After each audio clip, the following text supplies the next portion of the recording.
Tuloy po tayo sa mga balita. Iginiit ni Vice President Sara Duterte na walang katotohanan ang kumakalat na listahan ng mga pangalan na may pasimuno umano ng destabilization plot laban sa gobyerno. Madeline Villar Moratillo sa balita. Tinawag na chismis ni Vice President Sara Duterte ang ulat ng destabilization plot laban sa Marcos administration. Giit ni VP Sara, kung walang ebidensya, chismis lang ang mga alegasyong ito. Kasi yung mga ganyan na, kung napapansin nyo, ako ay hindi talaga ako nagbibigay ng mga alegasyon kung wala akong ebidensya. No? So, yung mga ganyan, kapag meron kang alegasyon, wala kang ebidensya, ang tawag dyan ay chismis o ang tawag sa iyo ay chismosa. Una rito, sabi ng Malacanang, iniimbestigahan na ng Armed Forces of the Philippines ang inilabas na listahan ng mamamahayag na si Mon Tulfo. Kabilang sa mga pinangalanan ni Tulfo ay sina VP Sara.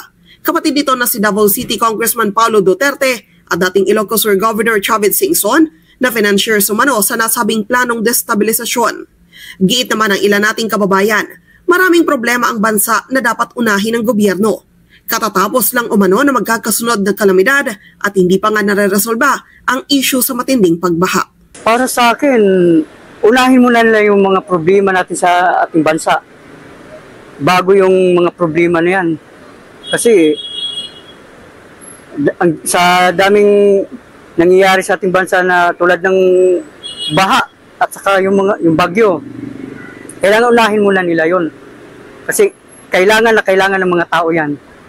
Yung pagbibigay ng mga tulong para makabangon yung mga kababayan natin na nasalanta ng mga kalamidad.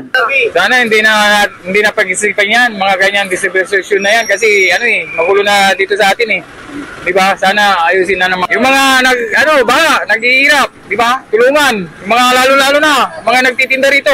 Siyempre hindi. Dapat muna intindihin muna nila yung mga nasalanta na baha, mga nawalan ng bahay. Dapat ayun muna ang i-priority nila kaysa isisi nila sa Duterte. Gawa muna bago katak. Madeline Villar Moratillo para sa Mata ng Agila. Matatag, matapang, matapat.